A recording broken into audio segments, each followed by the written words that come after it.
Hello Internet, welcome back to RecSport Education. I'm Ryan Shanahan.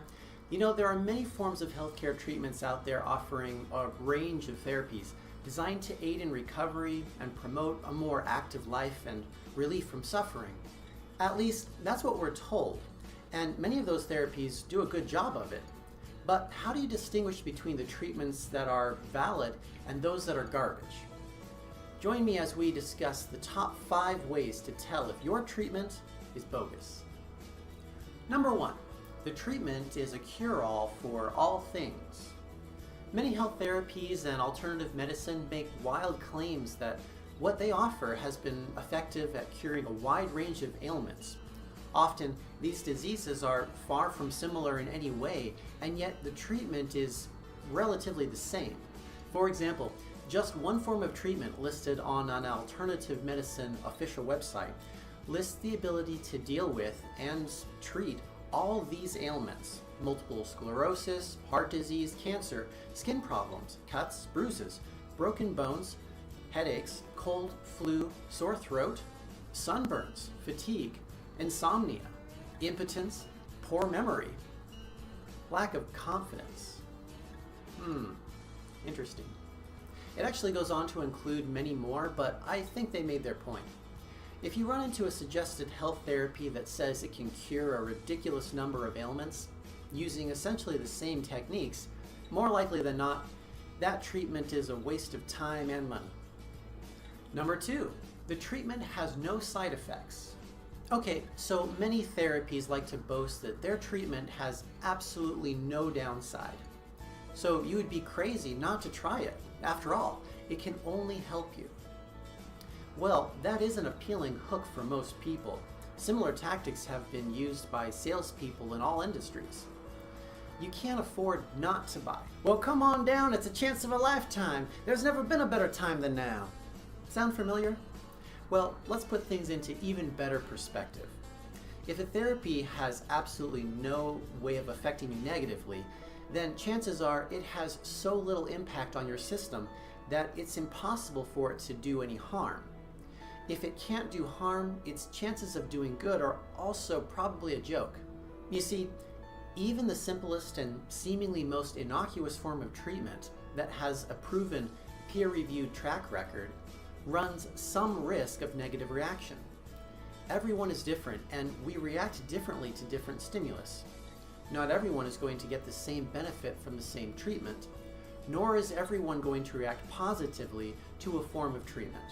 If your practitioner says otherwise, they're either very incompetent or they're selling something. Number 3, the treatment involves tropes that have long been debunked.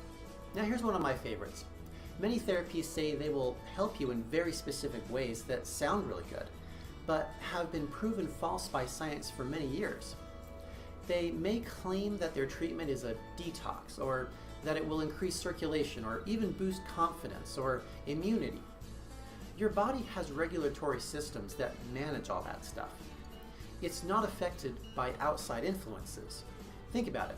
If your body was so subject to things going on outside your skin, you would be falling apart at every change of weather. No.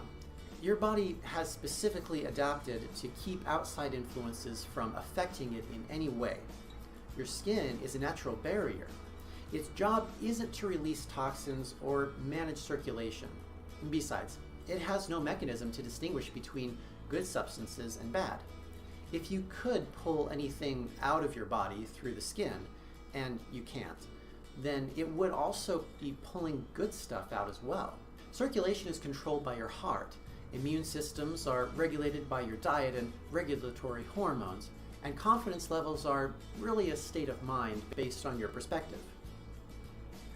Keep in mind, therapies that claim these kinds of things can only make these statements because they are not regulated by any overseeing body. And they aren't regulated in part because we know they can't actually do anything to you. Number 4, the treatment makes unsubstantiated claims. Okay, so going along with some of the things we've already said, many alternative therapies make additional claims that seem to add credibility to the treatment. They may say how their practice has helped so many people and cite specific stories of cures and relief. But how many of those stories can be substantiated by independent research and third-party sources? If your therapy of choice is writing its own press release, of course you're only going to hear the positive side of it. If you want the real story behind the cure, you have to look to sources that are trusted and independent. No therapy should be respected that can't offer you an objective statement about its effectiveness, or meet its critics with transparency. Number 5, the treatment has already been discredited.